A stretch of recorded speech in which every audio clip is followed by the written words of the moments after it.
Wow Cedric, binilhan si Rose Ann ng damit para sa debut ni Carla.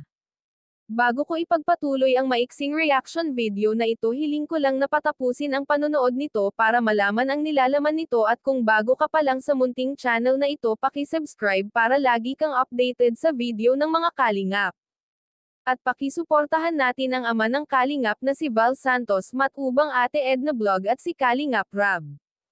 Isang mapagpalang araw sa inyong lahat mga kalingap, at shoutout nga pala sa patuloy na sumusuporta sa aking YouTube channel, lalong-lalo na sa mga viewers natin na walang sawang nanonood at sumusuporta. Salamat!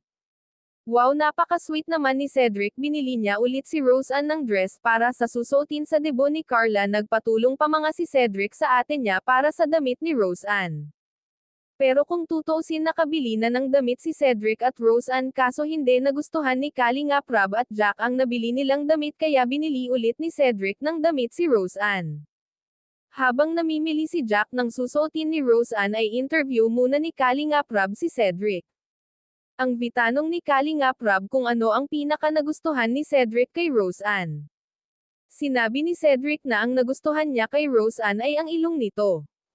Napakaganda daw ng ilong ni Rose Ann. At sinabi din ni Kalingap Rab na ang nagustuhan daw niya kay Rose Ann ay mukha, dahil napakaliit daw ng mukha ni Rose Ann. Lalo daw pag tumaba ito, talagang napaka-cute ng mukha. Cedric talagang persigido na kay Rose Ann sa kanyang panliligaw, talagang totohanan na niya ito. Kung sa bagay, wala naman magiging problema kung liligawan na niya ng totohanan si Rose Ann, dahil butong-buta naman si Jack kay Rose Ann.